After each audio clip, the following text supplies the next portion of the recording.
Good evening. Good evening. On behalf of the Key Biscayne Chamber of Commerce, good evening. We're live. Good evening, everyone. On behalf of the Key Biscayne Chamber of Commerce and the Islander News, we'd like to welcome you to the 2024 Village Council Candidate Debate. We are very fortunate to have 6 excellent candidates vying for 3 open seats. In alphabetical order, they are Michael Bracken, Frank Kaplan, Charles Collins, Mark Freed, Nicholas Lopez Jenkins, and Nancy Stoner.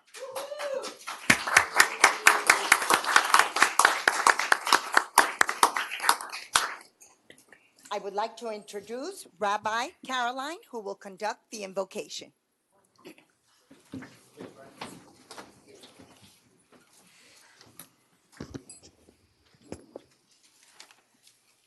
Good evening, our candidates and all members of our community that are gathered here this evening. When a group of people gather together, each one with their own background and way of life, it can be valuable to identify those things that we all share and have in common. And in today's case, finding what we share is quite simple, because each of the candidates and all the people here today all came for the very same reason, because you care. You care about the well-being of our community, the success of our village. You care about our friends and neighbors. You care about the future of our community. You each care enough to take the time to be here today. And in the case of our candidates for Village Council, you care enough to be willing to volunteer your time and efforts for a 4-year term. While there will inevitably be differences of perspective of how to best serve our community, which policies will be effective, which things need to be prioritized, when we're able to remember that we care about and hope for the same things, then we're able to unite in that shared commitment.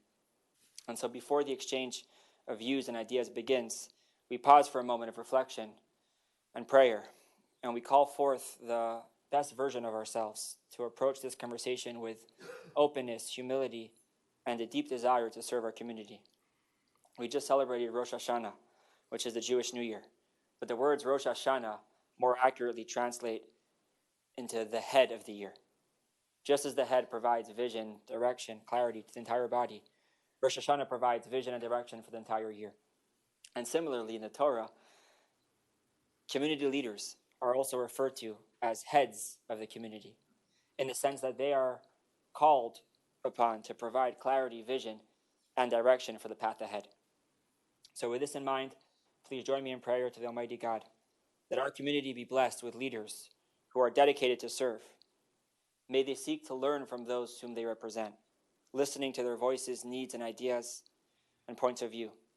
And as leaders, may they guide us towards our shared vision, leading by example and showing us what it means to be good citizens, compassionate neighbors, and part of a connected community. May God bless their minds with clarity and wisdom, their hearts with humility, kindness, and the sensitivity to listen deeply and to lead effectively. May our community be blessed to achieve our shared vision of building a beautiful community where we live together in peace, harmony, and friendship. And may we all be blessed with a Shana Tova Umituka, a good and sweet new year, a year in which our community goes stronger and more connected. And let us say amen. Amen. Amen. Please remain standing. And now we have Emiliano Jimenez Jasso, a 4th grader from KA School, who will lead us in the Pledge of Allegiance. Hello. I pledge allegiance to the flag of the United States of America and to the republic for which it stands, one nation under God, indivisible, with liberty and justice for all. Thank you, Emiliano. Go do homework. Alrighty. We would also like to thank Joshua Nix, who's a senior at Mast Academy, for agreeing to be our timekeeper this evening. Thank you so much. And I would also like to thank the Golden Hog for providing the light bites that they did this evening. And now finally, I would like to introduce Justo Rey, publisher of the Islander News.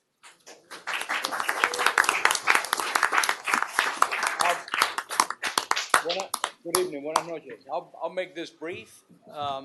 It is our pleasure to once again co-host these debates with the Key Biscayne Chamber. I'd like to take a moment to thank Tatiana Kilketty for her work and Trish for work in getting us organized to get here. The term Army Sergeant doesn't quite do them justice. I also like to thank the candidates for agreeing to participate. Good luck tonight, guys. Thank you. A moderator this evening, Steve Mall, is no stranger to the Village of Key Biscayne debates. He has previously moderated mayoral debates and council members debate. Steve is Vice Provost Emeritus, FIU at the FIU Biscayne Bay campus, and Associate Professor at the Chaplin School of Hospitality and Tourism Management. And he has an extensive teaching career, including, I just learned today, teaching in China. And he is a graduate of Penn State and came to FIU, transferred to FIU, so that shows his smarts, the weather, except this week. He got a Bachelor's of Science in Hotel and Motel Management from FIU and a Master of Science in Hotel and Food Service Management. Over his time at FIU, Steve has acted as a fundraiser. He served as the Dalai Lama Committee and has emceed several university events. Welcome, Steve. Thanks for being here. He will now go over the rules for the debate and showtime. It's It's your showtime. show. Thank you. Tonight's rules for the debate. Each candidate will have 2 minutes for an opening statement, and the order was determined by a draw before this event started. We hope to get as many questions in as possible. Each candidate will have 2 minutes for a response, and candidates may ask questions to others within their allotted time. I will oversee the order to ask each question, and we have a whole scientific order of how this is being done so that it is equally distributed. At the end, each candidate will have up to 3 minutes for their closing statements. As timekeeper, here in the center, Mr. Josh Nix will notify candidates when 15 seconds remain on their allotted time, and again when their time has expired. With 15 seconds, you will notice an orange light will come on, and when your time has expired, the red light will come on. So again, we hope to get to as many questions as possible, and we will start with our opening statements. And as we said, this was done by a previous draw, and the first person to give the opening statement is Mr. Michael Bracken. Do we know? Okay, great. Okay. All right, great. Don't start yet. Don't start yet. Okay, so great. So first off, I'd like to, can we thank the Justo for putting this on? So Justo, thank you very much for putting this on. I know we all appreciate that very much, and just want to say thank you. So I guess we're ready to go. Yeah, begin. Thanks. Okay. Hi, good evening. I'm Mike Bracken. My wife and Christina and I moved to Key Biscayne 30 years ago. From Southeast Asia. Basically transferred from the oil industry into the construction business. I'm the part owner of a specialized construction company here in Miami. I've been working for over 30 years with real estate developers, multinational real estate companies, hospitals, airports, maintaining and installing their waste equipment. I'm a licensed general contractor, a licensed mechanical contractor, a member of the National Fire Prevention Association Technical Committee. We work on large projects, basically billion-dollar projects with high demand schedules. I worked on the Dubai Airport. We currently still work on the Dubai Airport, the Atlantic Children's Hospital, the Bellagio in Vegas, and about basically every high-rise building has been built in Miami for the last 25 years.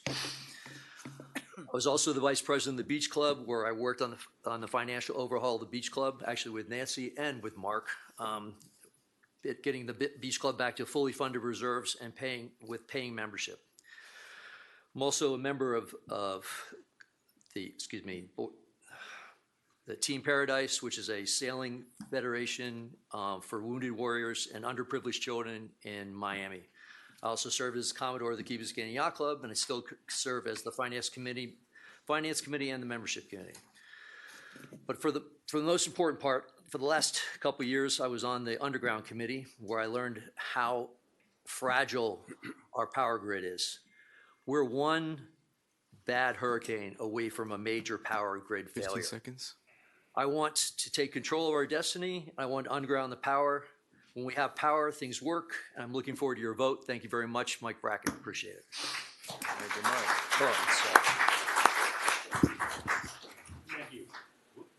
Thank you. Our next opening statement will be done by Ms. Nancy Stoner. Good evening. I would like to thank not only the Islander and the Chamber, but my fellow candidates who have been tremendous. It's been a super fun campaign. It's a really great slate. You all already know that. We're going to be discussing issues all night, so I just want to take this time to reminisce and give you a little insight into my aspirations and let you know a little better who I am. When I first moved to the Key, it was a sleepy little settlement. Then, as now, residents were wary of flashy newcomers, of which I was one. But residents were always friendly and very proud. Instead of transponders, we had toll plates. So when you would go into town, if you would see a toll plate from the Key, you would make sure to reach out to that person and let them know you were a fellow Key rat. Old-timers today sometimes lament that we are not that village anymore, but we most certainly are that village. Residents are still proud, and neighbors still care about and care for one another. Instead of two sleepy police officers who resent the residents, we have our own friendly but very strong force keeping us safe. We have a fire rescue force that is heroic every day. The community center and these chambers that we gather to debate and exchange ideas and disagree and find common ground.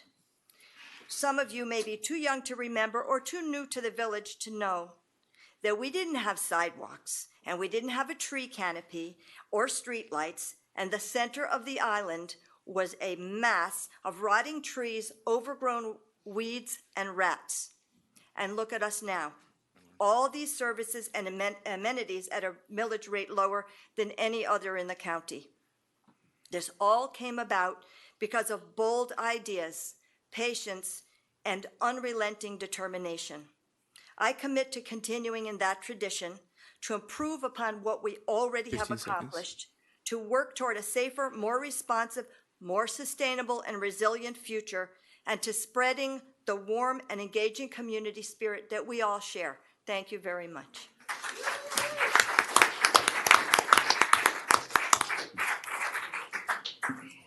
Thank you. Thank you. Our next opening statement will be made by Mr. Frank Kaplan. Thank you. I feel like I'm pretty much an open book, so I might just steer away from autobiography. First, the head of the year leads to Yom Kippur, very soon, tomorrow. For those who observe, a meaningful observation and a good and sweet year. And for those who don't observe, a good and sweet year.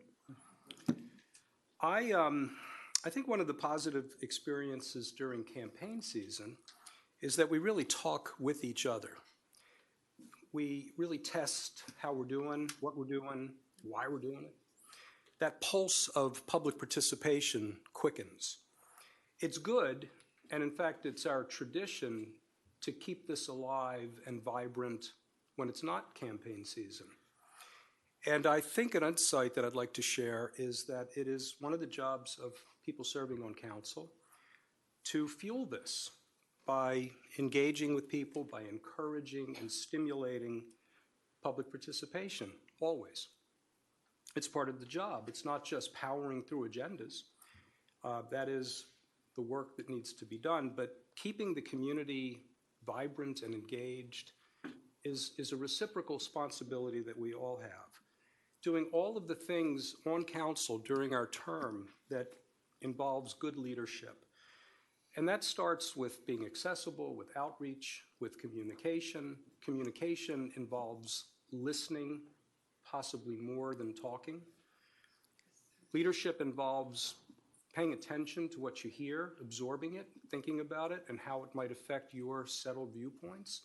Recognizing that we're living in a pluralistic community and we have 15 feverish seconds. disagreements about many things. So all of this for me is a labor of love, and I'm grateful. I want to express that for the privilege of serving and working for you and with you, representing Time. the business community and all the institutions. So that's it.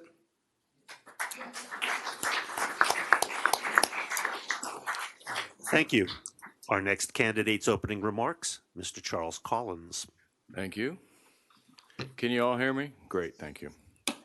I think everybody in here knows all of us more or less. We've all Key Rat adjacent or Key Rats.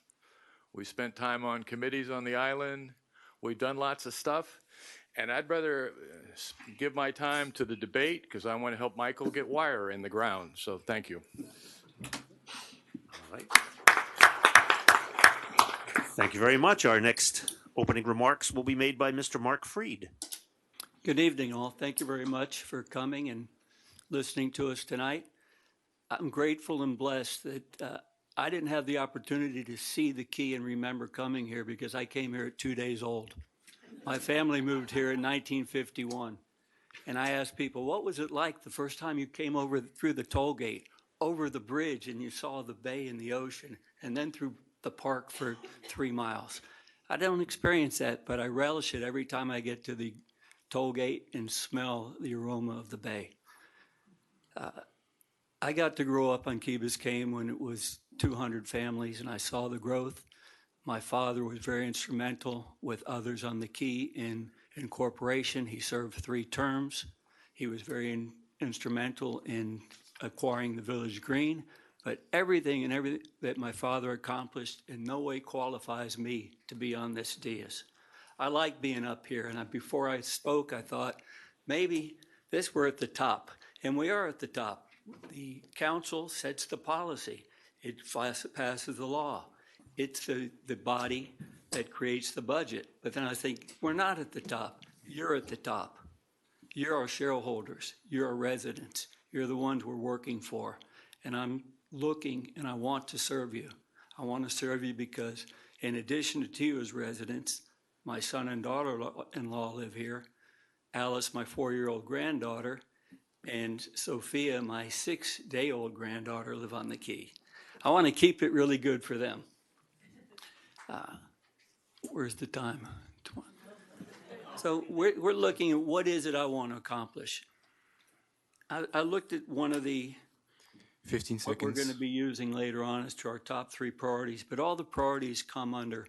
The top priority is a good, sound, communicative, efficient village council.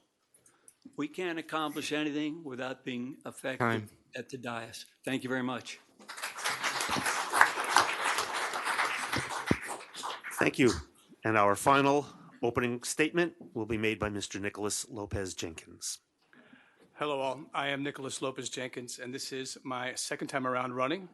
I am here to reintroduce myself to the community. I'm very excited to be involved in this process again.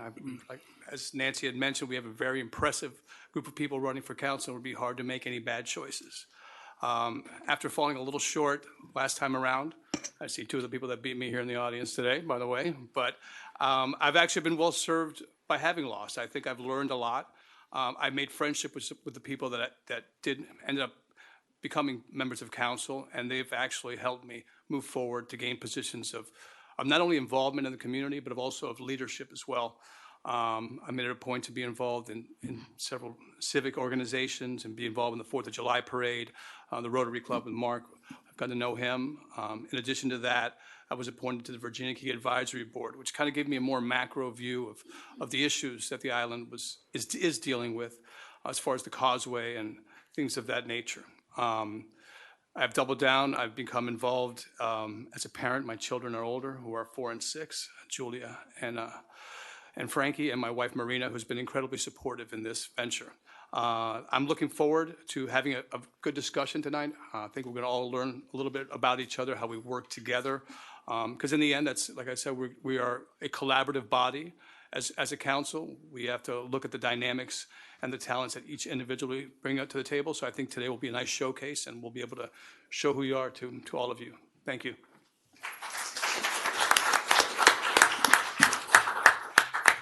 Okay, and now we get to the questions. So question number 1.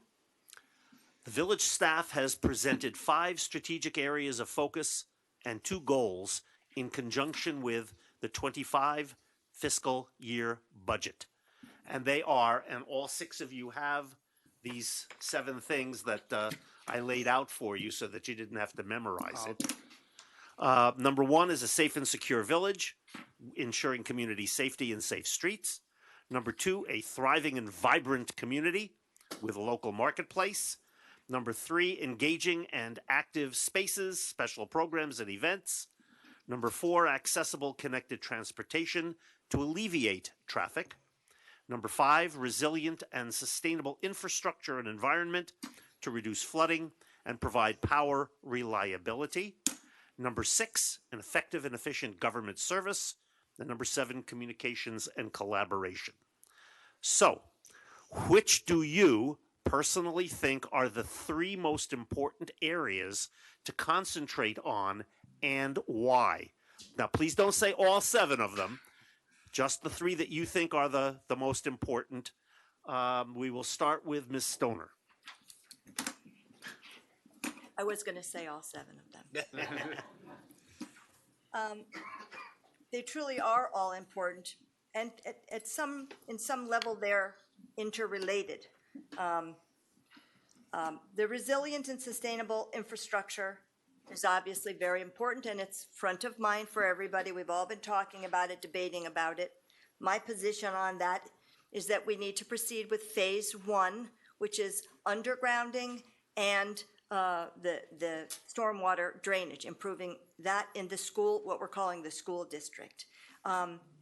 My understanding is that that will take approximately 4 years to install. So the idea that the system that we have now which is functioning for now, is good enough for the future is just a false narrative. The system is old. It was not built for or designed for the conditions, the increased water that we are going to receive, and the experts tell us these changing weather conditions are already underway. So that's where I am on that. And as an aside, I think that we should try to simultaneously start undergrounding, which is the utilities, in sections of the island where we're not doing the undergrounding yet. So if we start in phase 1 in the school, I think we should try to start the underground procedure of the utilities in the northwest section, which is almost a third of the island. So it would be Crandon Boulevard, down Harbor Drive, and I'm not sure exactly how far into the village that comes. But there's no reason we can't start doing them simultaneously, as long as we can afford 15 that. So I have seconds. to find that out. So I've only gotten through 1. Everything else is super important. Accessibility is very important, and I think on that issue, we need to explain to the county and the city of Miami that transportation is not our issue, it's their issue. They need to make transportation safe and available to their residents. Thank you. Mr. Kaplan. Yes, sir, thank you. I think the question is a bit theoretical, if I might offer that insight, because the reason that these are on the list is because they're all important. However, I can answer the question because I like to be responsive in a debate. I would eliminate, for purposes of this discussion, number 3 and 6 because they are so locked in, they're assumed as baseline norms to be excellent, at least meeting the level of service that we've specified. So I wouldn't rank those because they're just hardwired. 1 and 4, 1 is mission critical. It's in our mission statement, a safe and secure environment. 4 is our major problem, congestion, traffic, all of the impediments that we're experiencing in this sudden small city, what used to be a village, as you were pointing out. And so that would be on my list for sure. 5, the resilient and sustainable infrastructure we're certainly going to speak about tonight. I would have to include that because the reason that this has come to the fore is because it is rather an existential issue for us and a challenge of novelty and first order of importance. And I would say that number 7, which has to do with collaboration and communication, is actually embedded in all of these. And so that's intrinsically a part of the answers that I just gave. So I've limited it to 3, which is actually 4. And I think that's a nice answer. Thank you, sir. Our next respondent will be Mr. Charles Collins. Thank you. There we go. I think, well, if you don't know, I've spent 35 years at Metro government, and most of that time in a position where politics was as important as policy. And the first thing I'd say about this list is it was established by management. I think that list should have been established by the council. The second thing I would say is that the big issue on the table this election is the underground, the big dig. And that's the first thing that needs to be addressed because it's entirely possible that the resources that go to do the big dig could preempt many of these other issues. So I would put, as my interest on council would be bring my specialty of, I've done big digs. I mean, I'm an electrician, and I've done undergrounding, I've done grids. I don't believe that the undergrounding has to go forward. As Nancy mentioned, actually phase 1 isn't just the undergrounding isn't just the school zone. It actually is a larger footprint, and then they fill it in subsequent stages. So my position would be life safety, you know, the basics, the bridge, the shoreline, getting the utilities underground, pausing the big dig, and then assessing what our needs are on a day-to-day basis. Thank you. Thank you, sir. Next respondent, Mr. Mark Freed. I have prioritized. My first number is effective and efficient government services, which is in contradiction to what Councilmember Franklin said. In the budget of this year, on page 14, it's got the village vision, a safe, thriving, and vibrant island paradise. Steer right, 5 + 2 goals. I don't know what steer right is, but delivering services, projects, and programs. Safe and secure village. The mission and values that are printed in the budget. Providing a safe, quality community environment. As I've said before, last council failed this village. They sat here and did indecision for a year on e-bikes. I think an efficient government has to communicate, has to determine effectively, efficiently, and timely what decisions have to be made. And if this is the top of the list, why was safety put at the bottom of the list during that year? So with the effective government and effective council at the top, we can hit safe and secure village, which was number 1, and ensure community safety and work on safe streets. And my number 3 is when you're listening to us to determine who you're going to cast your vote for. Who up here is going to listen, is going to consider, analyze, and have your trust that it's going to be done in a proper manner. And we're here to look into the future. We're not here to micromanage. We're here to put out the policies and the strategies that we want to accomplish in 2 years. Whoever's on this dais, and it's going to be a 2-year board, 2-year council, and it's going to change again. 15 seconds.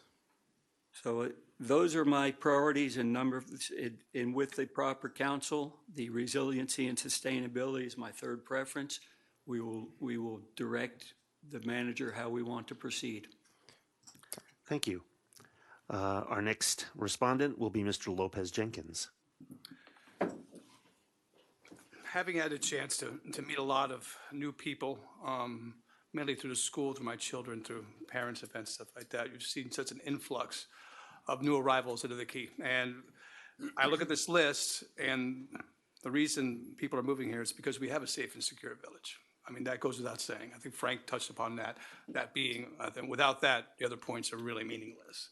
So obviously, I would put that first. I think the council did act in finally banning e-bikes and the scooters, and I think that's changed the complexion of the Key in a way that's been incredibly positive and received very well by the community. It was amazing how from one day to the other, the village green completely changed and people felt safe walking and driving and doing anything of the like. I also think that what's really important also is engaging in active spaces and special programming. I think the culture of the Key is probably another driving force behind safety that people come here for. It's a very unique place, whether it be from the parades or special events or the engagement that we have with our seniors or with people with special needs. We do things that are kind of unique in this day and age, which they shouldn't be, but I think other communities try to emulate what we do, and the fact that we are leaders in this space, I think, is really important. And then, obviously, I have to bring up the resiliency because we're looking at the biggest capital expenditure this village has ever looked at. So that's something that I know we're going to get into more detail, I'm sure, tonight. So those would be the three things on this list that I would prioritize as things that would be focuses of the next council. Thank you. And finally, Mr. Bracken. Referencing the list, I don't see any of these. I think all these things are basically required. We need a stable power grid to fulfill all these needs, whether it's the fire department, the police department, any of the government services that we provide. Without a stable power grid, nothing functions. If you look out there right now, there's 3 million people that don't have power on the West Coast. This is a real issue here. We need to take this very seriously. We need to move forward as a community, get this wire underground so that we can fulfill all these requirements of the village. But without a stable power grid, we can't fulfill any of these requirements. So I'm looking forward to getting those wires underground as fast as possible. Thank you. Thank you. Our next question is probably going to be the fastest one of the evening. And it relates to the list again. Question number 3, engaging in active spaces and program events. They would like to know, what is your favorite community event and why? And so we'll start with Mr. Kaplan. This is so unfair. I think my favorite community event is the next one up.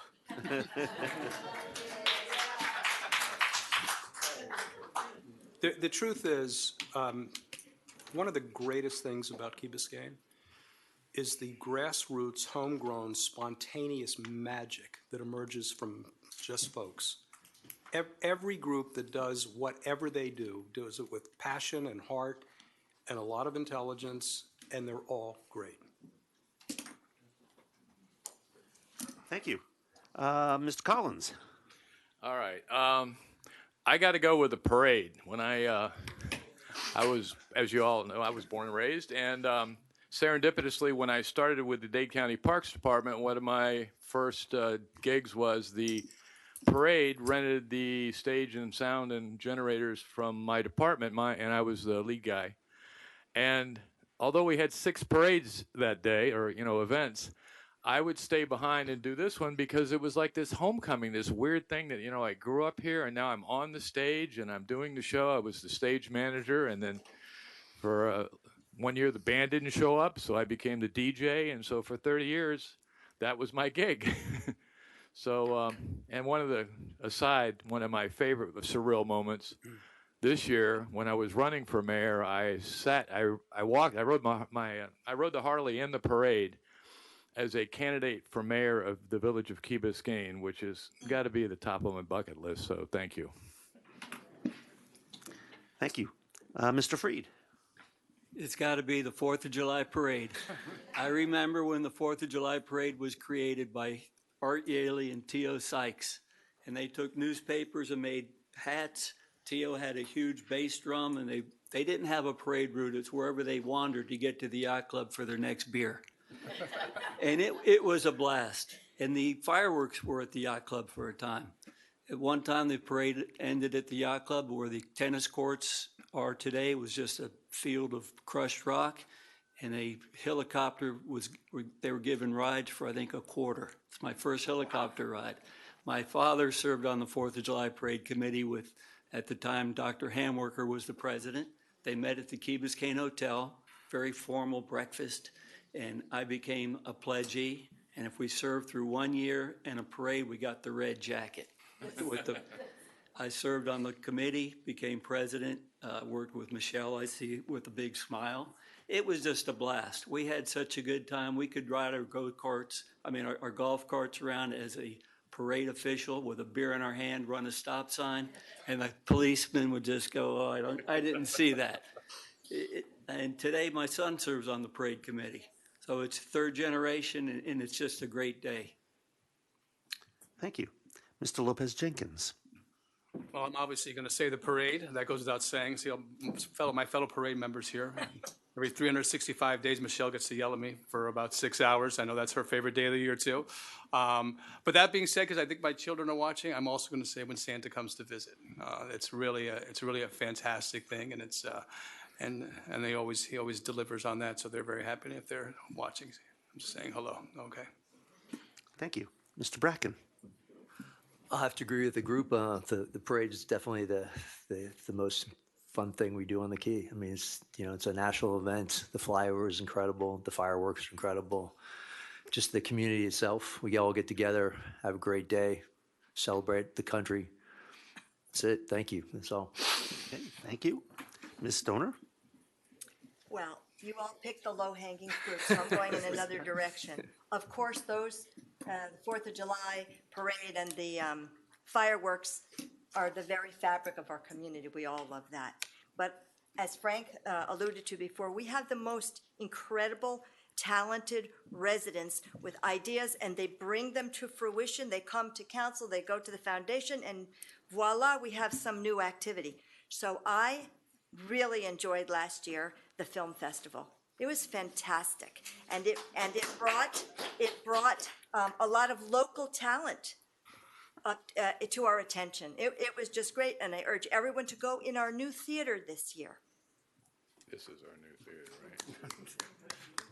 Which is going to be right here. That's the plan. All set? Yes, I'm done. Thank you. Thank you.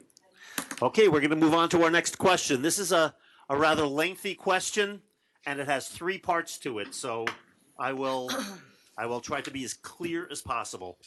The Village Council recently approved by a 5-to-1 vote the fiscal year 2025 general fund budget of $43.4 million and a millage rate of 2.9794, whatever that is.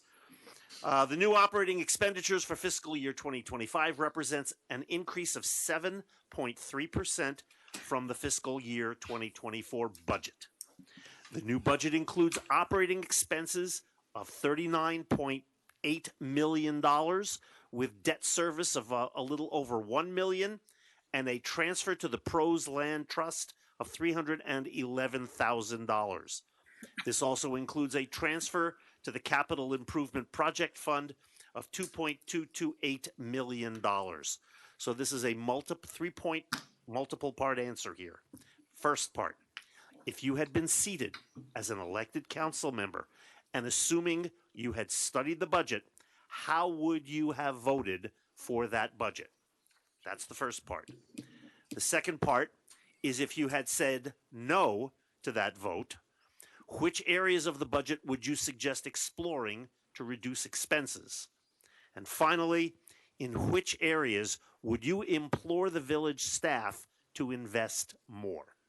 Do you want me to repeat those, or are you guys okay? That's what you should have handed out. Well, this is what I got. Okay. Okay. So we'll start with you, Mr. Collins. All right. Since it's your turn. Thank you. I didn't know there was going to be a quiz, so I didn't come prepared. I'll say this. I wasn't going to put, I didn't like the budget, but at this point, it wasn't worth me burning calories over. There's nothing I can do about it, and it is a budget. It's not, we're not committing to that money. And so while I disagreed with a number of the line items, I disagreed with the way they did the millage rate, I have a bunch of issues. So we'll just go with, when the time comes, I will take the time, study the issue carefully, and go from there. Thank you. Thank you, sir. Mr. Freed. I would have voted no. The reason, I would have hoped, if I was on the seat, to have been able to influence during the budget discussions before the first budget reading, where we could cut certain costs, where we could move certain costs. And I would question why we're keeping surpluses every year and moving them over to the next year. That is our money. We spend it, or let's put it and add it into as funds for the next budget. We could lower the millage rate for everybody. Where I would invest the money, I'm not certain. I did come to the budget, the second budget reading, and I did speak, and my comments to council were, what would you rather have? $2 million in hand right now, or get a penny today? I'll double it tomorrow and double it for 30 days.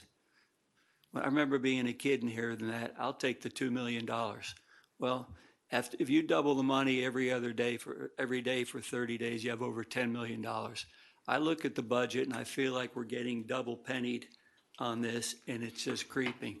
And when they look to buy something, we're seeing what the capital cost is, but I want to know, what is the maintenance cost? What is the cost that every year it's going to add on to our budget? And how is that going to affect the residents of Key Biscayne? One of the questions I had at a different forum was, what are you going to do about taxes, the cost of living for seniors? Well, the only thing we can control is 19.5% of our 15 seconds left. Of our tax bill, and that's municipal, and we have a little portion of that we can affect, but I would try to affect it for the benefit of the population. Thank you. Mr. Lopez Jenkins. Kind of building on what they had mentioned before, I think the issue with the budget is that the time frame is much too short from when the time the budget is presented and to when the decision has to be made. Budgets are complicated. Budgets need to be gone over. I think it's something that the general public should be able to go over with a substantial amount of time. Trying to rush through it and trying to make decisions whether expenditures are right or wrong, it's kind of difficult when you have a limited amount of time. I would have voted yes to Charles's point. We're not committed to spending all the money that's in the budget. I did like the additional spending for police and fire. That's one of my pet things. I think that's always can use additional funding. Some may disagree with me in the back row. But that being said, I think if we can change the budgeting process to give us additional time, and I want to add also, I think maybe a better bidding process for some of our capital projects as well. Being able to look at things, and even expenditures that aren't that big, like buying plants or things along those lines, those extra phone calls that can be made by staff to see if what we're spending their money on is basically the best deal that we can possibly get, because this is all of our money. To the point, I liked seeing the millage go down, liked seeing it go down under 3. But I think we're very well funded here. I hope all of the money that's in the budget doesn't get spent. And we will have a surplus this year that maybe, like I said, we can start looking to give something back to the community as far as taxes. So, thank you. Okay, thank you. Mr. Bracken. Yeah, as far as the budget's concerned, I think the vast majority of our budget is really non-discretionary. Most of it is applied to the police, all the municipal services we have. So the real numbers that we can play with are really only about $5 million. So as far as I'm concerned, I would like to see that $5 million better invested in the maintenance of the existing assets that we have, especially the roads. Further, I'd like to understand a little bit better how we would go on to maintaining the other existing assets that we have in the village. So my focus primarily, again, would be to look at the discretionary money that we have. Again, look at the possibility of spending more money and time and energy on the maintenance side of the equation. And that's really all I have to add. Thank you. Thank you, sir. Ms. Stoner.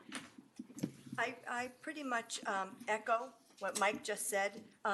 Most of the budget is non-discretionary, and the $5 million doesn't go all that far. So we have a lot of programs that we fund. We do need to improve the maintenance. We have fabulous assets, and we aren't focusing on them enough. There's been a little bit of discussion about the surplus. My understanding about the surplus is that sometimes it results from projects that were supposed to be initiated or that were set for a particular year that were either not yet started or not yet completed. So there's carryover that is applied in the next year. Generally, I think our budgeting process may not be perfect. There's always room for improvement, but I think we're doing pretty damn well. We have a fabulous credit rating, and I think we should be very proud. Thank you. Mr. Kaplan. I don't have to hypothesize because I did vote yes. He did it. It was not one of the more difficult years to do so either. The budget in 2025, it seems to me, very effectively, in comparison to prior years, very effectively balances what I would describe as a reasonable degree of frugality with realism, with consideration on the cost impacts on real people, friends and neighbors. Sensitivity to economic stresses is something everybody does all the time, and yet at the same time, we're still running a city, and everything has to get paid for. I think we're very good at squeezing performance and doing all the things that we want to do with less, with spare resources to the greatest degree achievable. I think we're really good at understanding the level of services that the community expects and how to provide for those services. We're good at finding other people's money. We've gotten better at that. We're leveraging different revenue sources much better. We're managing interest income and retained earnings, if you will, in a very prudent way, I think. The ability to reduce millage this year with all the additional operating expenses and capital needs was something of a hallelujah moment. So yes, I think that what I would want to spend more money on is maintenance, land acquisition, communication. Harmonization is a word that we will be talking about as well. Thank you. Our next question. The Village Council approved in fiscal year 2025 a budget that includes 31 capital improvement projects with a total capital request of over $54.3 million. Again, assuming you had studied the budget and the proposed capital improvement project list, what do you think are the most important capital projects before the council? Additionally, as it relates to paying for these projects, do you think using general obligation bonds as the one approved by Key Biscayne voters in 2022 as a financing mechanism for large capital projects is fiscally responsible? And we will start with Mr. Freed. I was hoping to be last on this one. It's a tough question. Could you repeat the question, please? Absolutely. Assuming you've studied the budget and the proposed capital improvement project list, what do you think are the most important capital projects before the council? And do you think using the general obligation bond as a financing mechanism is fiscally responsible?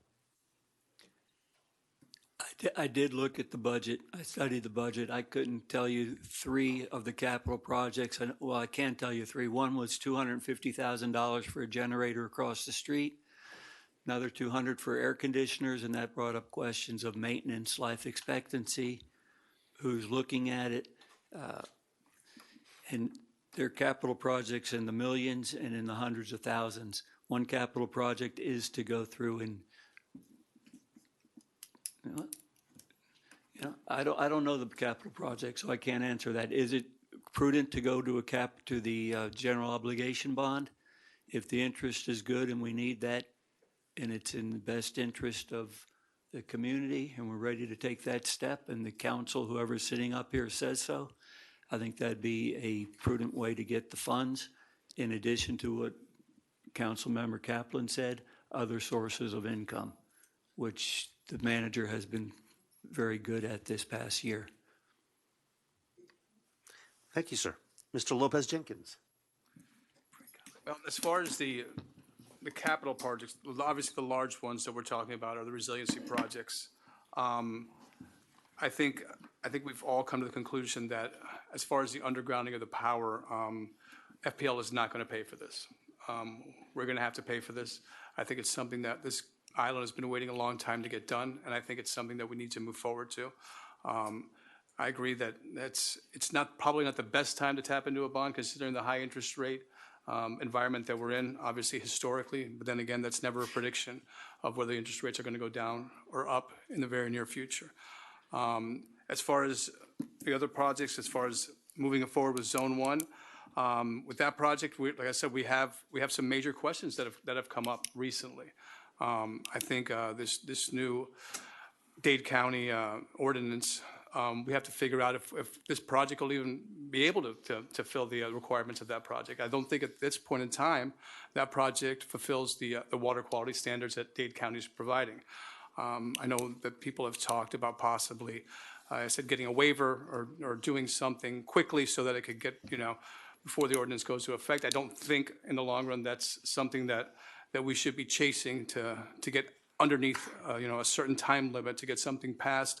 I think if there's any community that should respect the water quality of Biscayne Bay, it's Key Biscayne, obviously our namesake. So I think that's an important project to look at. I think we have to explore that a little bit more because, like I said, that could affect the cost of this project exponentially. So that, and then as far as the resiliency, as far as the beach and stuff like that, there are other projects there. Like you said, how many? 53, I think. So I don't have them all committed to memory. But the large ones, like I said, I think need to be addressed. Once again, not the perfect time to move forward on a bond as far as interest rates. Would have been good to do this a couple of years ago. But I think definitely the undergrounding should be done. Thank you. Mr. Bracken? Right, thanks. Yeah, obviously the undergrounding is, in my opinion, the primary issue. But I also, some of the general things come to my attention that, for example, the generator for the police, I believe, is 20 to 25 plus years old. I think it's pretty crazy that we have a police force that backs up on a generator that's possibly 20 years old. Same thing with the fire department. I think that generator also is highly aged, somewhere between 18 and 20 years. So that obviously needs to be replaced. In fact, that should be replaced right away. But so as far as I'm concerned, the undergrounding is the principal one, and we should move forward with the bond as selected. Thank you. Thank you. Ms. Stoner? The resiliency projects would be funded in large part by the general obligation bond. And I do believe, Frank, you can correct me if I'm wrong, that already has a set low interest rate, a very low interest rate. Yes. So It's 2%. that's one of the reasons That's why I locked it in. Yeah. to pursue that as an avenue of financing this huge project, or at least the first phase of it. And one of the good things about that is it's not burdening the people who are living here at this moment with the immediate cost of the whole project. It's spreading out responsibility for paying for this project over a period of years so that we're paying a little as we go and the burden is spread out among future residents as well as current residents. I think that's very important to remember. Other things in the budget that I recall, new fire trucks. I had the pleasure of riding in an emergency vehicle 2 summers ago, and I was glad they were saving my life. I thought I was having a heart attack, which thank God I wasn't. But the shocks on that thing, it was terrible, terrible. And I was complaining about it at the time. So another thing, the police cars. We have, I don't remember the specifics, but we have a policy about the cars, and with COVID, things were on back order, and we're finally going to get some new vehicles to replace vehicles that have over 100,000 miles on them. So I do think we can do a better job of maintaining our assets, which will help reduce some of these expenditures, but in general, I think we are doing 15. a pretty reasonable job of allocating the little discretionary spending that we have. Thank you. Mr. Kaplan. Thank you.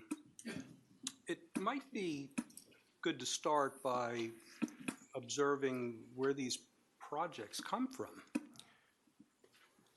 This is an evergreen effort that, involves the acronym SWOT analysis: strengths, weaknesses, opportunities, threats. We go through strategic planning recurringly, multiple times, at least twice a year. And what emerges from this thoughtful process are these identified projects.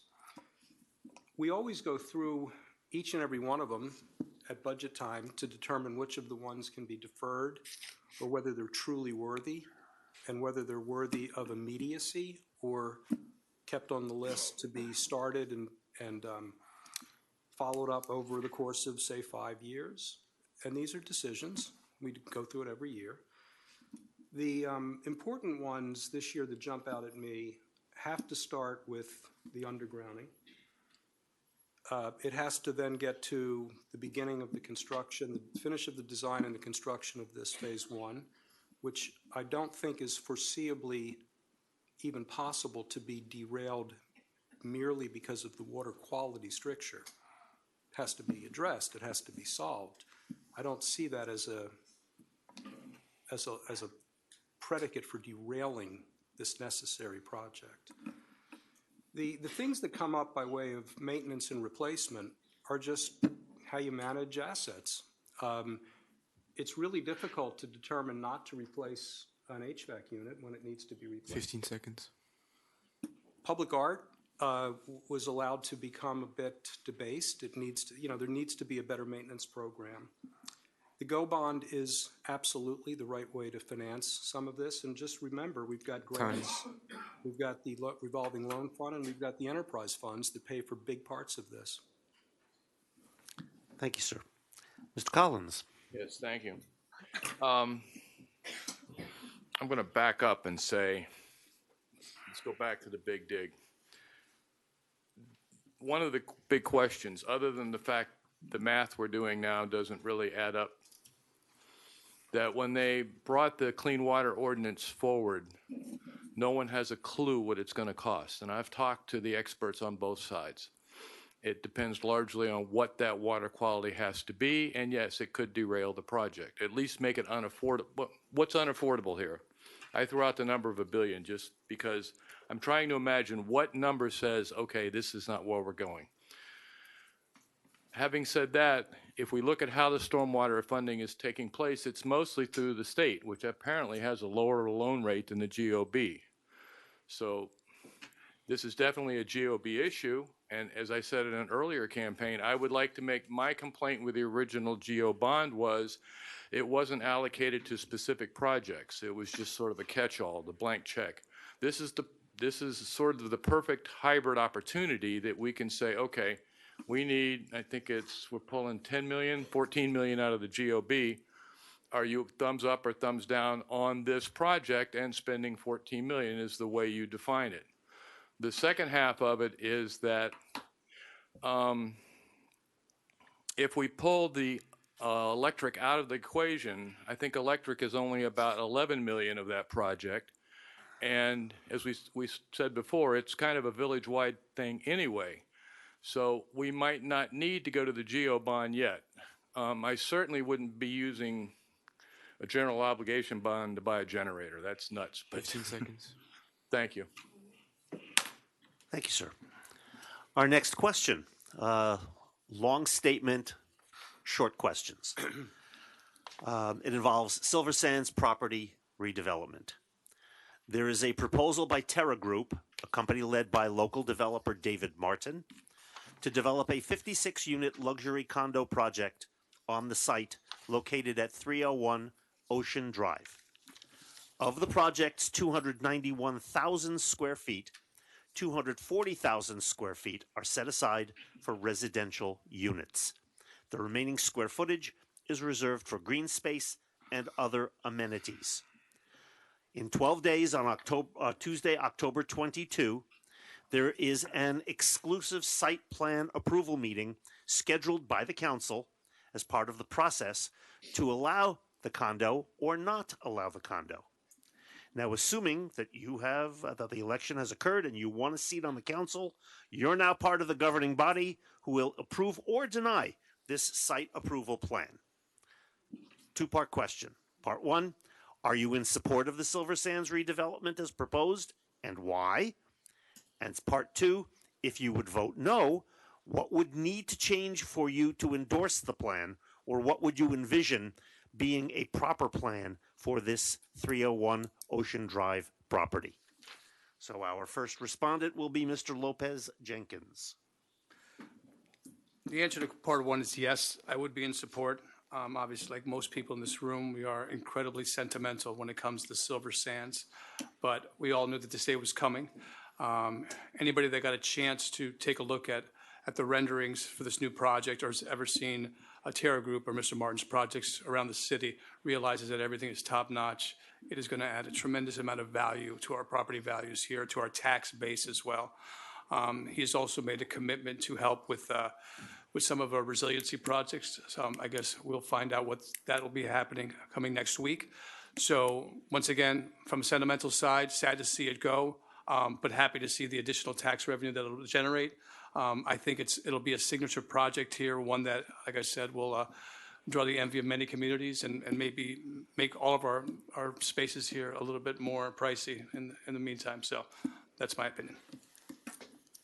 Thank you. Mr. Bracken. So we're going to have to make the assumption that we're going to be on the council, correct? So I have a bit of a problem here. David Martinez is a client, but if we could just shift to maybe I could answer the question just from a development standpoint. As far as I'm concerned, development is a good thing for the island. I believe, however, that we need to make sure that those projects meet the requirements of the municipality. And I would constantly be supporting redevelopment projects as we could if we can get infrastructure concessions out of the developer. And I think that's a primary thing that we should be looking forward to, is trying to get the developers to give up as much possible concessions as they can to the communities to improve the infrastructure. Thank you. Thank you. Ms. Stoner. I would vote yes. Of course, we would need to see the specifics. They're going to be asking for some variances, so I'm not saying how I would vote on those because I don't know what they are exactly yet and what the fallout would be from granting those. One of the things that the developer has explained and demonstrated in the workshop that they put on was that they will help. They're going to address the drainage problem in that section. I don't know, I don't know what road that is, but it may be more than one road. But there's a drainage problem there, and they're going to take care of that. They're going to pay for that, which means that would reduce or delay our need to address drainage in that as part of our overall program. So that takes a little bit of the burden off, which I just want to, as an aside, say that there's another phase of the drainage project. I think it's phase 8. It's the Garden District, which also is being addressed with funds outside of the general bond and the financing format that's being presented for the overall project. So that's yet another section of the overall plan that won't have to be paid for by incurring loans and whatnot. Thank you. Mr. Kaplan. Yes, sir. Thank you. Just to supplement to an earlier answer that occurred to me, anytime I finish the Lighthouse Run in under 30 minutes, I really like that event the best. I think with respect to the Silver Sands, it is a sentimental moment. You know, the old key lost to change in 1952 before our very eyes. We might do well to recognize when a bit of luck falls our way. Apart from macroeconomic issues pertaining to real estate prices and implications that involve the Live Local Act because of that. As with Oceana, Terra, as a developer, obviously cares about placemaking, good design, and compatibility with the neighborhood, and a degree of respect and understanding for who's been there and kind of how we live. I believe they know very well the key and esteem our qualities and want to add value. They're certainly aware of our traffic and other challenges, and they can and will help to mitigate those challenges. We have to administer our laws. That's our job. That includes respecting property rights, but also championing the better interests and higher aspirations of the community as a whole. So the more I think we engage with development, the better the prospects are that we can actually be influential and tailor things to our way of life. I think we have that opportunity with Terra. I think we embrace this proposal and work with it. 56 units is better than 116 units hotel. This would be an ultra luxe hotel if it was going to be a hotel. That would be highly amenitized, traffic 24 hours, no, not 24 hours a day, but night and day. This is better. Thank you. Mr. Collins. I'll echo what Frank said. I think I don't know how, the Live Local Act could be a deal killer out here, and the village has been trying to create barriers or however you want to frame it, to try to minimize that. This is a dream scenario where that was a property that would probably have gone Live Local had it not been bought. This guy could build much bigger if he was using Live Local. And so on any other level, it's the best possible outcome given we're all going to miss the Silver Sands. So thank you. Thank you, sir. Mr. Freed. I would support the proposal with certain caveats. We're fortunate that the sellers sold to Terra Group and not the other three bids for all at $200 million, but in their having private property rights, they do have to live within the purviews of government. And there are variances they're looking for, how they're going to build their building and what it's going to do for the neighbors. And in these developments, and we've seen it at the Ocean Club, when they want to develop the island, says, what are you going to give us for what you want? And it's a business deal, it's standard operating procedure, and the village wants the best for us. And of course, Terra, they want to make their profit, but they're very mindful of the fact that they're selling to a high-end buyer, and they want a wonderful environment for that buyer. But I think we have a win-win coming here, and they are going to be contributing to the community, to our infrastructure, and we might have the best possible outcome when this is completed. Thank you. Now, this next question is the one I think that you've all been really wanting to dig your teeth into. So I'm going to do a little executive privilege here and ask our timekeeper, please give each of these candidates 3 minutes, not 2 minutes, to discuss this extremely important question. Okay? So, first let me lay it out and then ask the questions. The village staff and council, with much public input, is working on developing and implementing the village's Resilient Infrastructure and Adaptation Program, RIAP, which has been referred to as Elevating Our Island Paradise, or what did you all refer to it as, the Big Dig? We didn't all refer to it as Okay, but some of you. The project is designed, according to village manager Steve Williamson and staff, quote, to address storm surge, stormwater, and wind, end quote. Part of the fiscal year 2025 budget capital projects list is the $74,865,000 Zone 1 project, which covers the area around the Key Biscayne K-8 Center west to Biscayne Bay.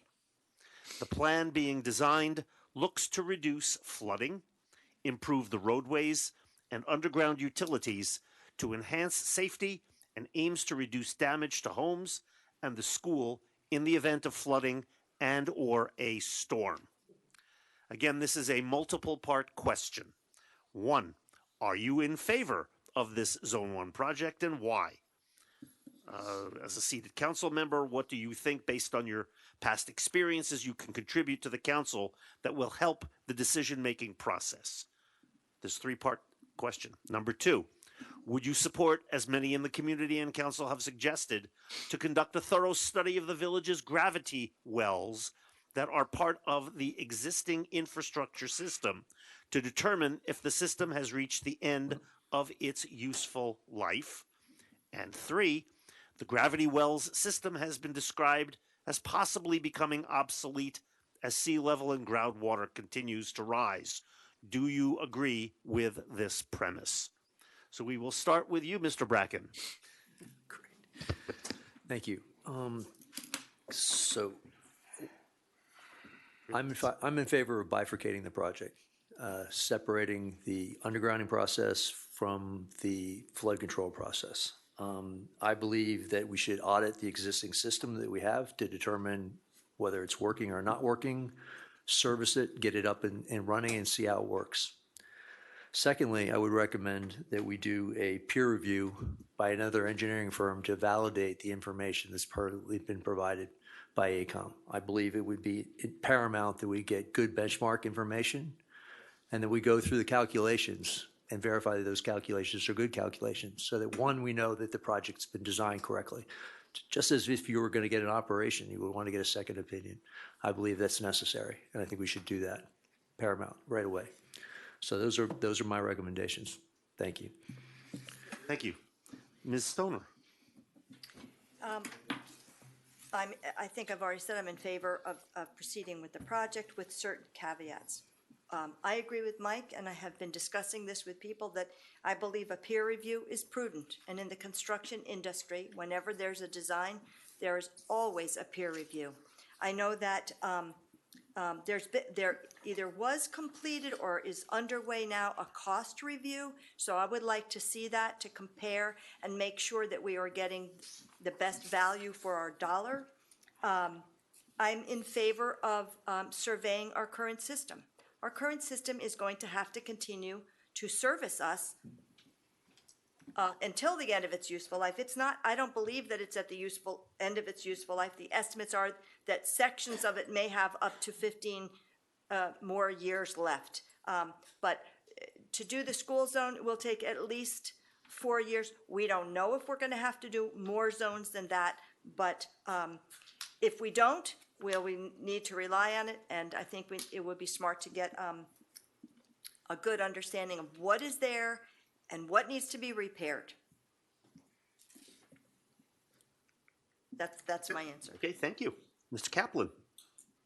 I don't think that Steve's, the manager's iteration of what was it, wind, water, and weather, is the complete explanation of why I think that our engagement in this and our work and our decision making and all the study and analysis that have gone on since about 2010 and that continue is prudent and necessary.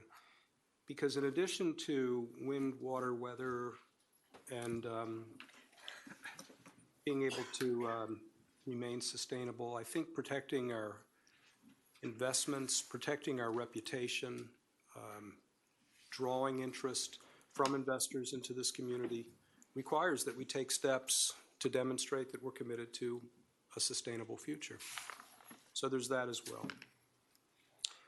The premise that's been repeated like a drumbeat is that the system is fine as it is.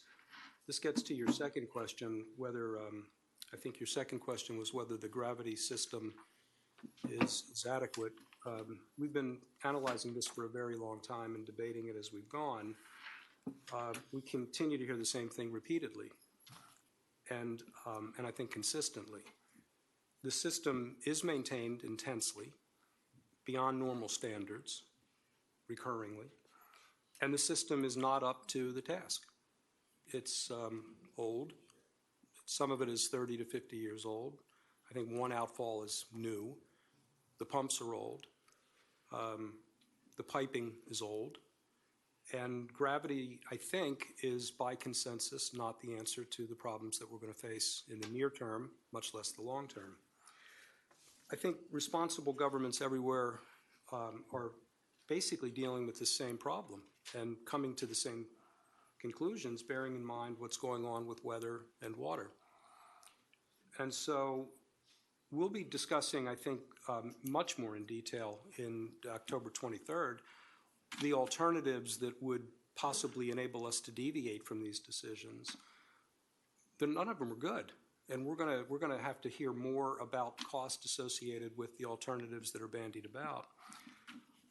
The idea of peer review and reassessment, I'd support anything that creates confidence and trust and buy-in. I'm concerned that peer review would be redundant because we have peer review. That's part of what Black and Veatch has been doing. And the reassessment of what's been assessed and assessed and assessed. 15 seconds. To the extent that it's not redundant, yeah, we should do it. Thank you, sir. Mr. Collins. The question is, do I support the big dig? And specifically, give it to me again. Are you in favor of the Zone 1 project and why? Would you support, as many in the community have suggested, to conduct a thorough study of the gravity wells? And many people say that it's become obsolete. Do you agree with this premise? Short answer, no, I don't support Zone 1 as it stands. I will vote against it, and I will vote against the GEO bond referendum to fund it. Moving past that, I'm not saying I'm not going to support a forced main system, but I'm saying if you get into numbers that this could go, it opens a much larger choice of options of how to address sea level rise. And what we're really talking, or should be talking about, is disaster mitigation. This isn't disaster, this doesn't address sea level rise other than removing the rainwater quicker. So I think I've shared this before. My daughter's in Asheville, and when that flood is essentially what we're talking about, it was 23 feet of water that came down. Here we're talking about a 10-foot storm surge topping us. If that happens, our force main system is worthless. It's under dirt and debris and water. So it's not really a disaster mitigating device. It's more of a getting rainwater to go away quicker.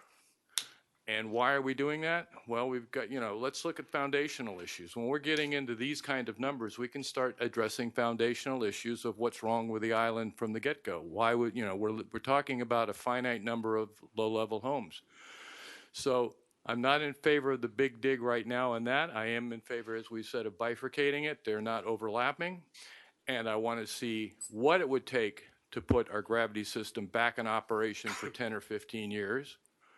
And I want to see at least a 2-year pause to see if, because we're doing all these studies, but we go around and clean out a couple of wells, and all of a sudden it works better when we were told it wasn't working and it was receiving the highest level of service, but the observational evidence is that's not the facts.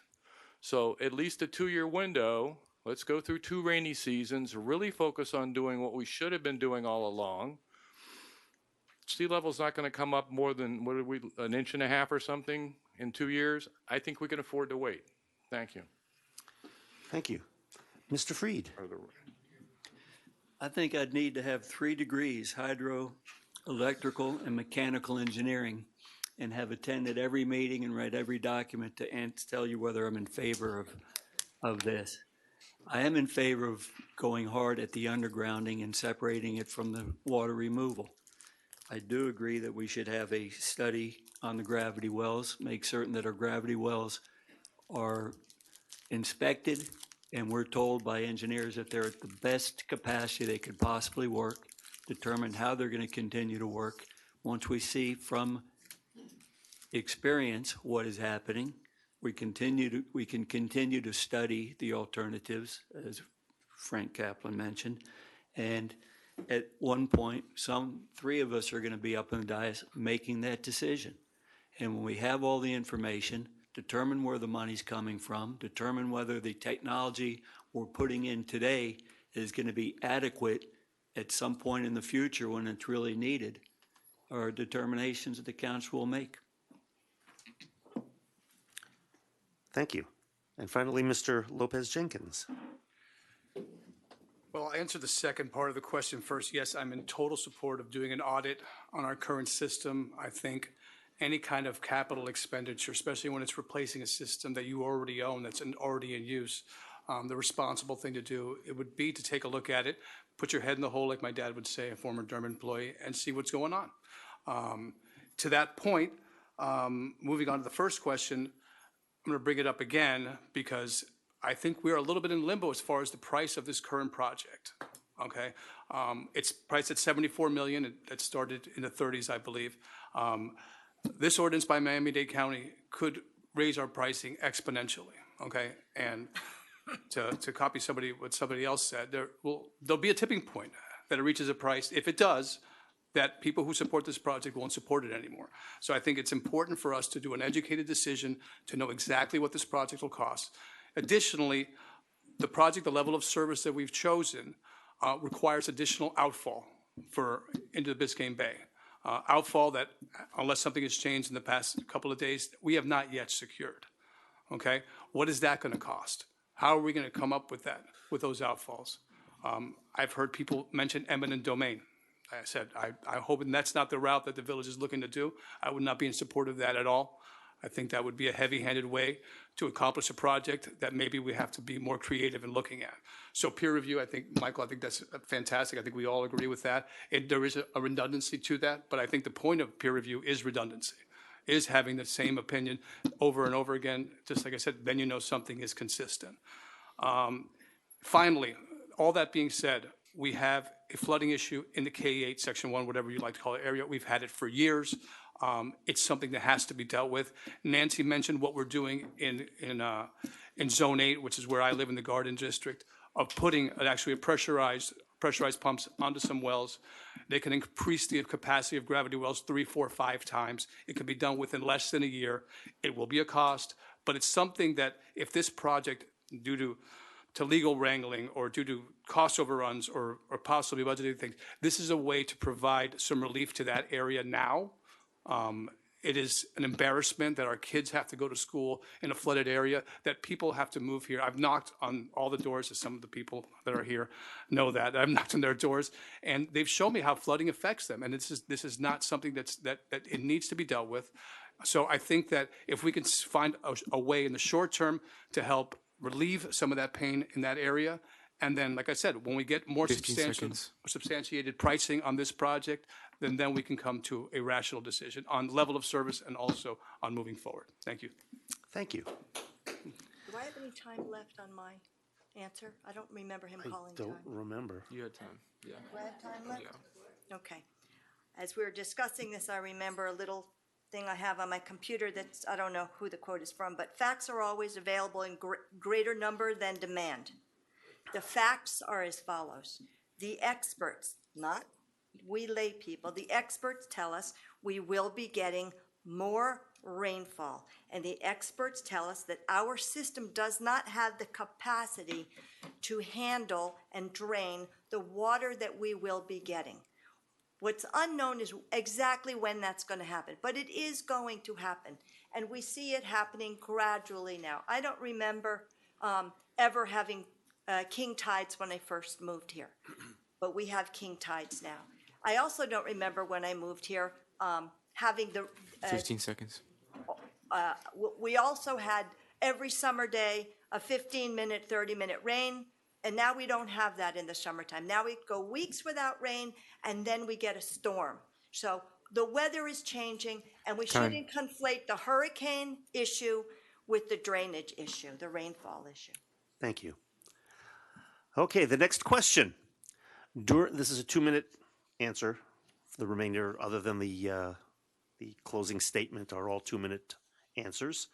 During the 2-year-long process to develop the island's vision plan, There was pressure to balance maintaining ingrained village traditions, such as character, lifestyle, and protection of the island, versus growth and development.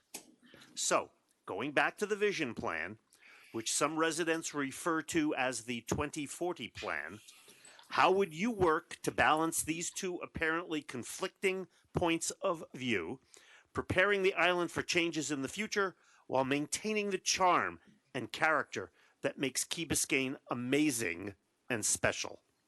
We will start with Ms. Stoner. Well, as we all know, property owners have rights, so development will happen. We can control what happens and the character of what's built to the extent that new development and new construction seeks variances. That's a power that we have, and that's a power that I think we routinely exercise, and perhaps we should do it a little more rigorously. We do have areas of exposure. The entry block is still an open question. We could have some more smaller condo conversions. Who knows what will happen with the Esplanade? And we don't know how Live Local is going to impact us. It's new. It hasn't been tested yet, and no one has yet, thank goodness, tried to implement that here. There is a possibility that we could have Tallahassee grant us an exception because to the Live Local Act as a barrier island. Maybe they could see the imposition and the unfairness of applying that in a situation such as ours. And we have relationships with our commissioners, with state senators, with Dade County mayor, and we will pursue all those avenues to see if we can get relief from Live Local, and I think that's something that we should really focus on. Thank you. Thank you. Mr. Kaplan. I love this topic. It's really interesting to me, and it has been for years, how we grapple with this, because we all care so much about the Key Biscayne that Mark freed me when he was 2 years old. I actually don't think this is, that the question is quite right, because I don't see this as a versus. I see this more as a duality, and kind of an interrelationship, a call and response, because we live in a dynamic system. We live in the real world, and things change.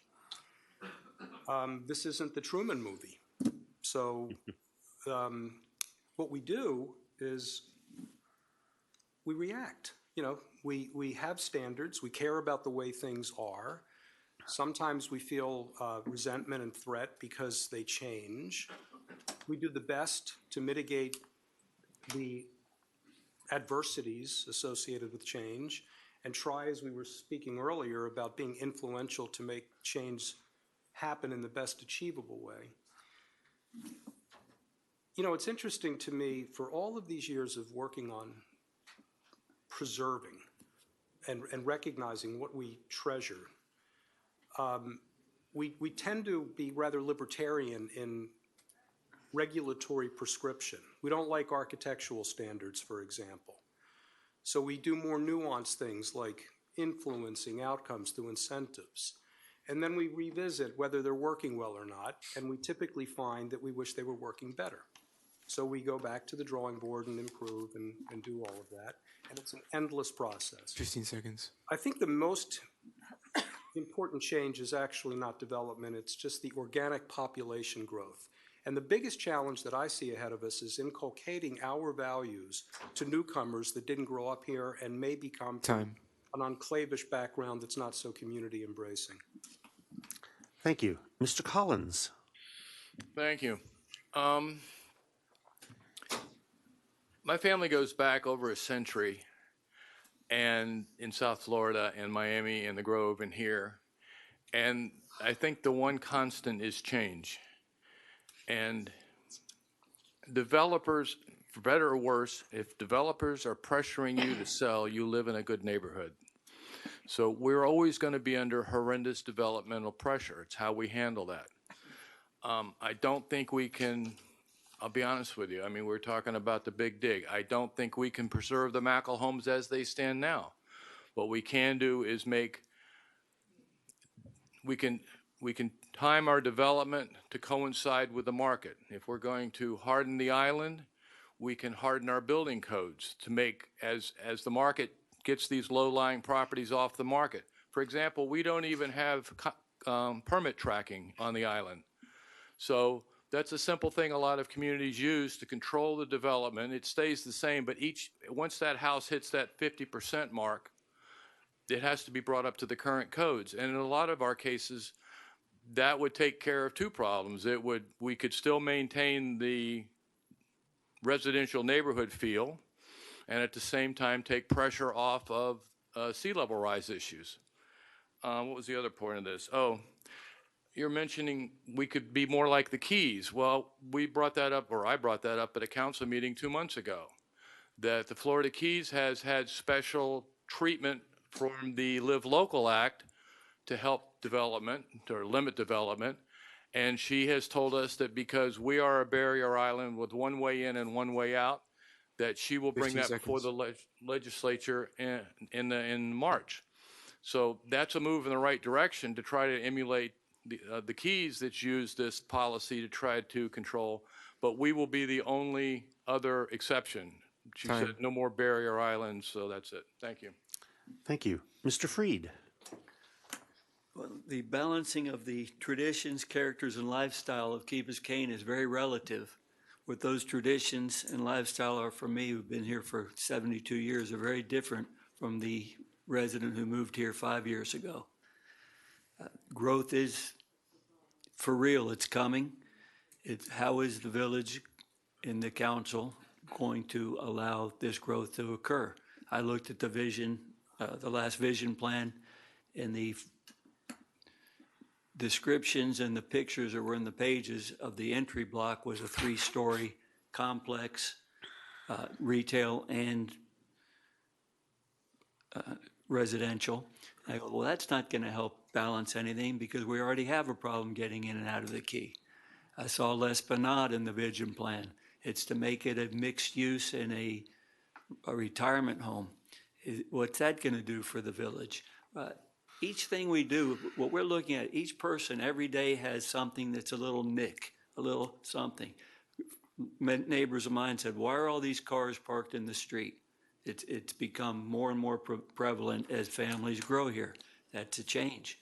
So we do have to balance it, and it's going to be very difficult to do, but we are looking at one of the topics you had, which was traffic. We have to look, anything we do that increases density is going to increase traffic and make our little minute on the road a little more aggravating, and we don't want that. Hope to make this, I feel like I'm saying a lot of negatives up here. This is a great place to live, and I don't want to leave it. I want to be here to try to make it better with everyone else who wants to do the same. Thank you. Mr. Lopez Jenkins. As far as like I said, I don't feel moving forward and our traditions necessarily at odds with each other. I think keeping our traditions is a job that we all have. I mean, it's people coming here for this debate tonight. You know, this is not the kind of turnout that you get in most communities when it comes to events like this. But people here are engaged. People move here because they do have a certain value set, and they want to adopt the lifestyle that we've found so precious, and that's why so many people that find us invite their friends to move here too, and why everything gets expensive, and that's kind of where we're at as far as that's concerned. Like I said, change can be good. Like I said, I don't think anybody here misses the drawbridge. Okay, I think everybody here, for the most part, appreciates the fact that we move forward on the community center or on the village green. They've become staples in our community. As we had mentioned before, the Silver Sands going away, that's fine. But it'll be a beautiful development there that'll increase our tax base. It'll free up some more money for maybe some additional projects or additional parks or funding for additional programs. I think our tradition here is that we are community first. I think our community does outreach with all the special needs and the special interest programs that we have here. I think the Youth Council is something that I've been a part of, along with Oscar and Brett. You can see that. We funded that, and they've taken a part of our culture and they're moving it forward, and they're embracing that for the future. So I think our future is bright here as far as keeping our traditions, just because they're so attractive, because so many other communities don't have traditions like we do. For the July parade, obviously, being the one of the top ones. So I think that's it. It's our job. It's our job to be ambassadors and carry on the traditions for the key. There will be development. I think the village will be responsible as far as what comes to replace. I think we can be more environmentally friendly as far as some of our new projects, but that's all I have to say about that. Thank you. Mr. Bracken. Yeah, I see this as two problems. I think there's the social issue, our traditions, maybe not a problem, but the social issues, our traditions are one thing, and then there's the development side on the other. I mean, we live right next to one of the most dynamic cities in the world. Everyone is coming to Miami. And the concept that we're going to somehow keep our village tiny it's not reality. I mean, that's not going to happen. So we as a community have to get ahead of this, okay? And I sort of look at these situations as almost opportunities. I mean, we as a community, I actually think it would be a really good idea to have a adult conjugated living facility here in Key Biscayne. And I think we should be looking to the development community to see if we can actually make this happen, and maybe it makes good sense. Maybe we incentivize developers to do this type of thing. If we of the community see this is something that we need, but we as a community need to get way ahead of this game. And I don't think we're there right now. I think we're spending time and energy talking about infrastructure, which is extremely important, but at the same time, we need to be looking 5 to 10 years down the road. And I'm hoping that we can get strategic on the council and do that at the same time, pushing our infrastructure projects forward. Thank you. Thank you. All right, we're on the home stretch. Next question. In today's fast-paced environment, with residents having a vast array of communication methods at their disposal, which tools do you personally use or prefer to use to get a feel for the pulse of your community? We will start with Mr. Kaplan. Loaded question. I better get me out of the way on this.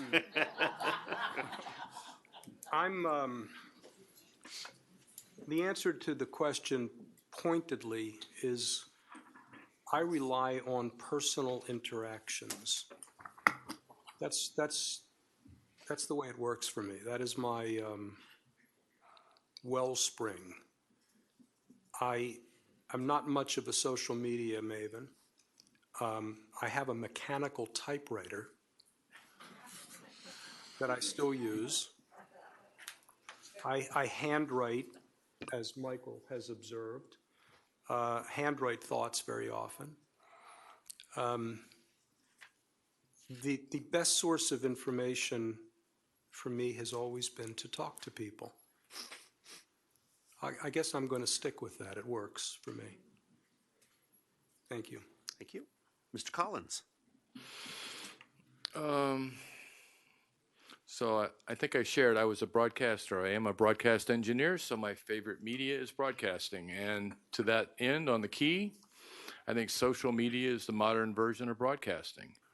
I like it because it's in real time, and you don't have to sit there and watch it. You can let the thing roll all day and come back and get a real time, or you can get a feel for what's actually going on. It's not you have to sit in front of the TV or the newspaper is sort of obsolete now. Sorry, Gusto, but as I used to write for it.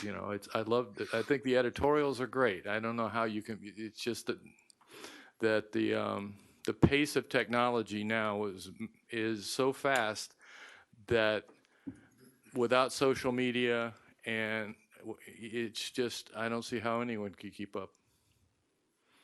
Thank you. Thank you, sir. Mr. Freed. My social media is Facebook, a little bit of Neighbor. I don't do chats anymore. I did a chat once, and by 12 in the morning, there were 15 buzzes, and I wondered what everyone on there was doing during a work day. I get a lot of my information at the yacht club, at the grocery store, at the Village Green, and the beach club, talking to my friends, my family. And it's just the pulse of the Key. What's happening? I will look. I do read Key Bis, and I read the Islander, Justo. I do look at KB Independent, see what their bent is on certain things, and I use that to try to keep up with what's going on in the island. And then I also like my solitary time and being on the beach, doing other things where I don't have to communicate and I can just get away and be very happy on Key Biscayne. Thank you. Mr. Lopez Jenkins.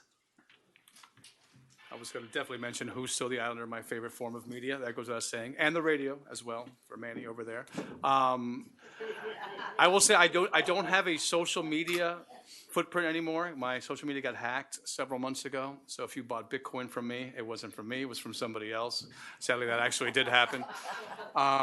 But it's funny that because I had this very conversation. It was with the mother of a teenager, and it had to do with the youth council and how to get spread. And to be honest with you, I'm 54 years old. This is not modern communication. Is not really my sweet spot.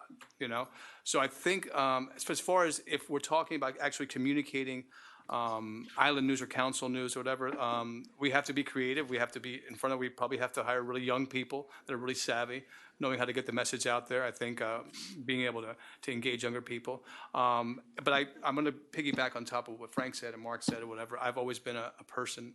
I didn't like COVID because I wasn't a Zoom person. I liked meeting people face to face. Always thought, relationships, you have to have contact, you have to touch people and stuff like that. And it's really important because you really get a feel for people.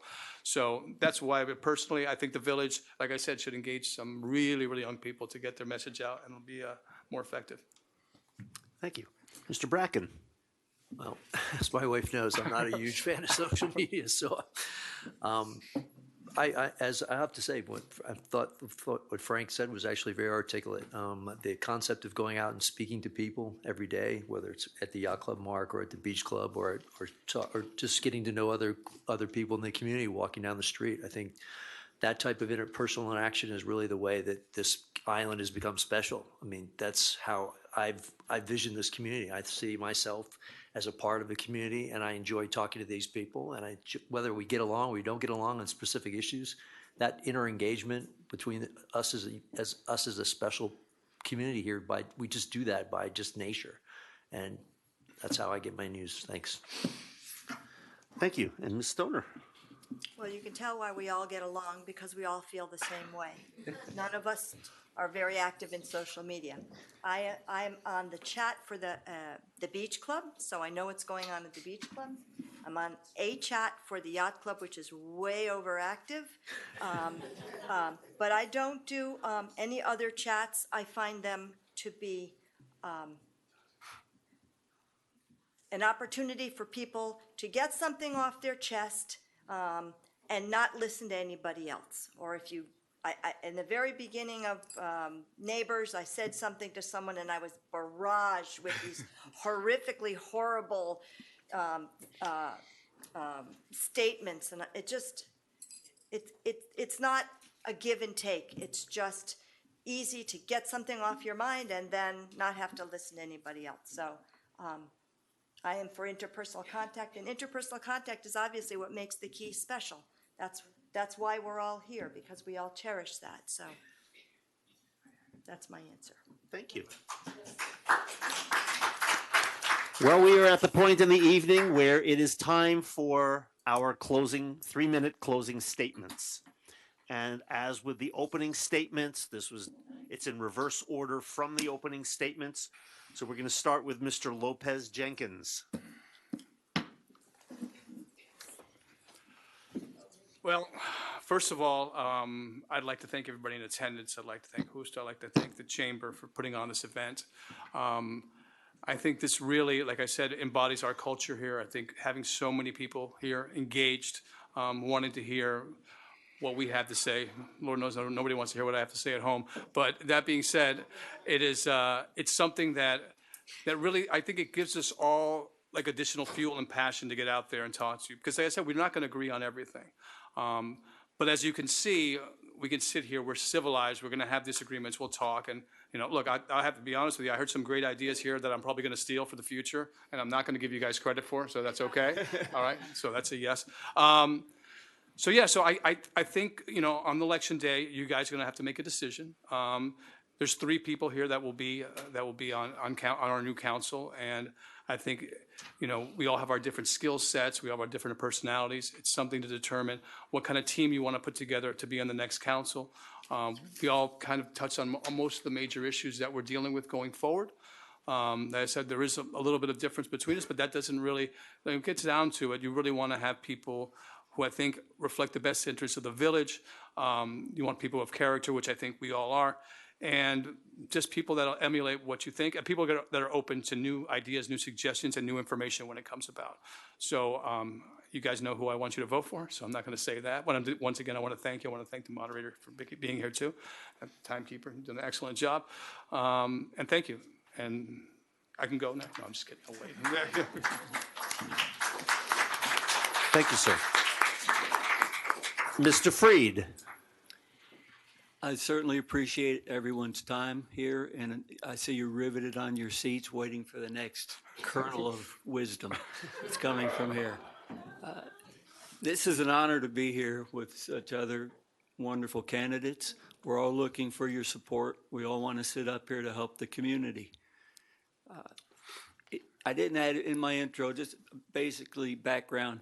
I did go to Key Biscayne Elementary. I went to Shenandoah Junior High, Coral Gables, FSU, University of Tennessee, and UM Law School. My children went to Key Biscayne Elementary, and they went through public school. My granddaughter is now at Key Biscayne Elementary, or K through 8. This is a tradition. I care. I didn't jump in here because I don't have anything else to do. I've got so much to do, and it's fun. I came into this race because I think there's a need for additional leadership and alternatives to the way council has worked. Council has done a good job. The government is wonderful. If you compare the village of Key Biscayne, what we do with our money, the resources and the benefits we get for $1, I don't know if a community in the country can compare to us, but there's always a way to raise the bar. John Shula had a perfect season. I don't know if he ever had a perfect game. So we're at a point where I'm hoping we can raise the bar, that we can set the standard for the community, for the government, for the staff and employees to look and say, at the top, they're doing a good job. It's inspiration. Let's do better and cover one of the points you had, which is an effective and efficient government. I've got 1 minute and 15 seconds to kill. Who wants to continue to hear me? So again, I do want to sit up here. I want to represent you. I do have experience in leadership on Key Biscayne. I've been on other boards, and I got on the boards because I was not pleased with the direction the leadership was taking the organization. And I was fortunate to work with others who joined me. And as a majority, we changed the direction of the organizations for the better, both financially and membership enjoyment. So I'm looking at this as an organization that the members are a community, are neighbors, and I want to make it better for you and everyone who's on TV listening and whoever goes on the computer and listens to it in the future. So if you listen before November 5th, please vote for Mark Freed. Looking forward. Thank you, Mr. Freed. Mr. Collins. All right, let me finish it. All right. I mentioned I've been here my family's been here for 100 years. So what drives my passion is really that sense of history. And part of this campaign, I was going through the old Islanders and getting a feel for how things have come over the years and how things have progressed. I really feel I want to protect this little sandbar, and not just for 30 years, but I'm looking further out, 50, 75 years. And the job up here is really to question and challenge the assumptions that whether or not they're experts, I'm not impressed. I'm going to challenge that assumption. I'm going to so there is a certain conflict resolution built into this job, and that's what I've been good at my whole career. I've had a long career in government. There's a lot of conflict in government, and it's the way it should be. In a certain sense, it's out of that, the temper of fire comes the best decisions. So I do work collaboratively, but it's a rocky road sometimes. If you're not going to just sit back and accept what's handed to you. Show business is a lot like politics. It's what's going on the stage, and then there's what's going on behind the stage. And it's important that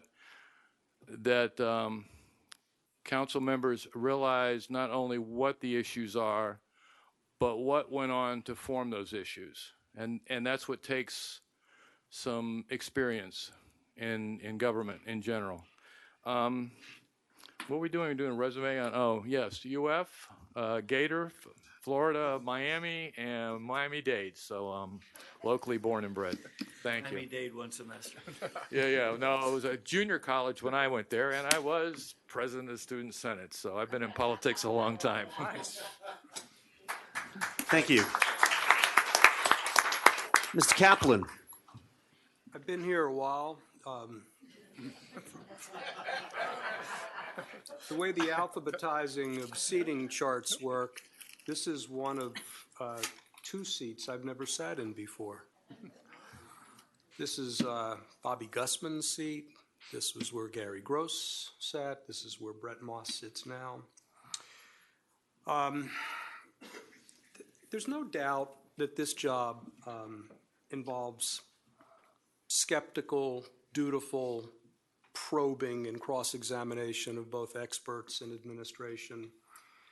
There's certainly nothing about this that resembles rubber stamping anybody ever or acquiescing to the loudest or the last voice heard.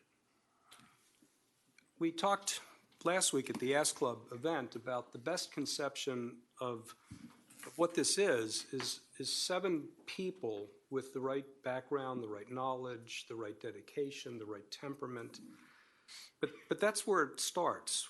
Where it has to go next to really be the most effective and live up to the legacy that has been built over all of these years is for those 7 people to meld as a team. This is less about individuals playing their own parts and more like a chamber group working in harmony. There's a little teaser about tonight's conversation, I think. I think we've done rather well at this engagement. But this is what we have to do because, and especially in those moments when we're tired and when we're maybe frustrated because you're not agreeing with me or I'm not understanding you, this is where we have to really engage with each other and help each other find where we can meet, where you can get to and I can get to. And if we do that, we find bridges that might have been obscured otherwise, and we find consensus that might not have been able to be reached, and we find a community that better understands not only what we decided but why, and we find as well better and fuller enfranchisement and buy-in.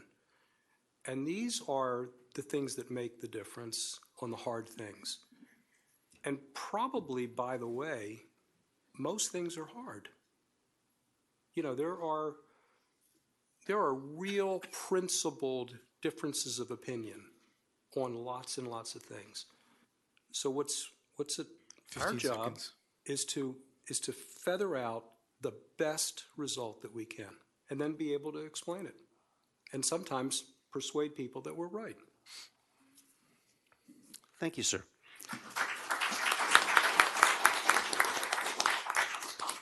Ms. Stoner.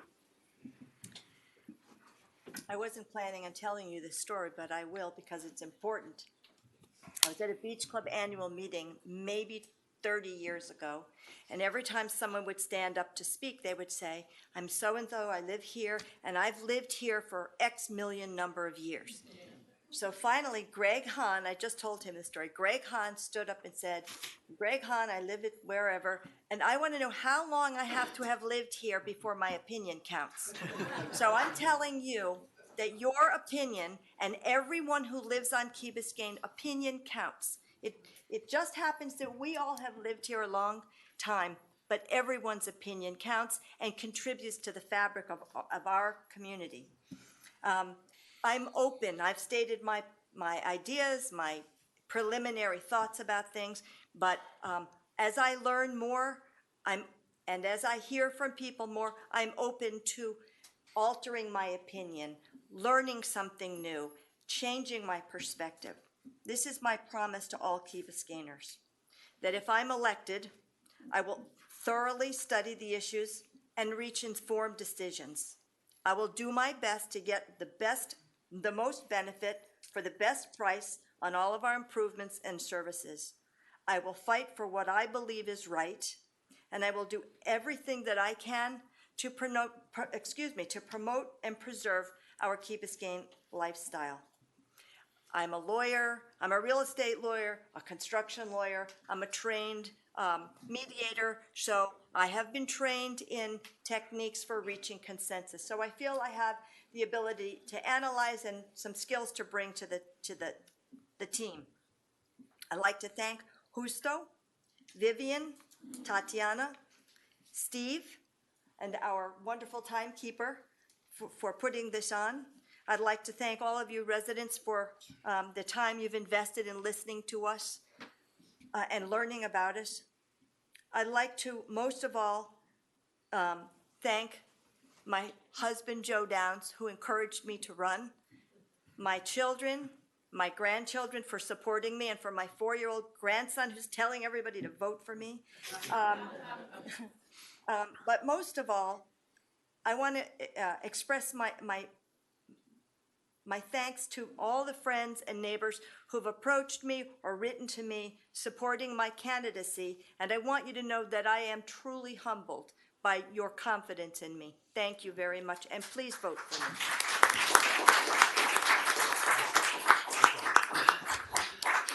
Mr. Bracken. Well, that's a pretty hard one to follow. First off, I want to thank all the fellow council people that are running with us or running against us. I thought we did a really nice job this evening, and by the way, I thought it was extremely civil. The civility conversation didn't come up, but I thought we did a really wonderful job. Also, like to thank the Islander News for putting this on, everybody else for showing up. I believe our skill sets need to be aligned with the actual needs of the community at this particular time. I think my skills as a construction person, as a strategic thinker, also as a budgetary guy and a finance guy, bring some value to the table at this particular moment, and I'm hoping to get your support, and I'm looking for your vote. Thank you, Mike Bracken. Look for it. Thank you.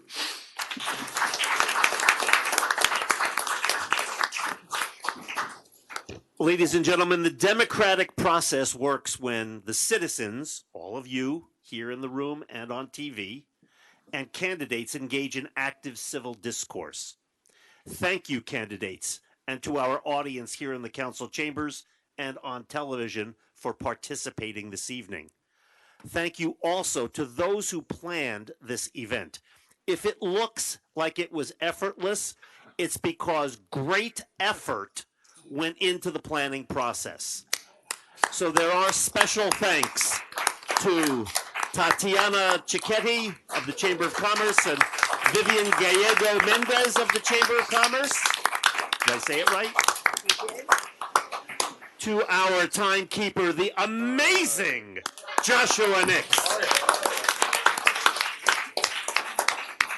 And to Justo Ray of the Islander News. And ladies and gentlemen,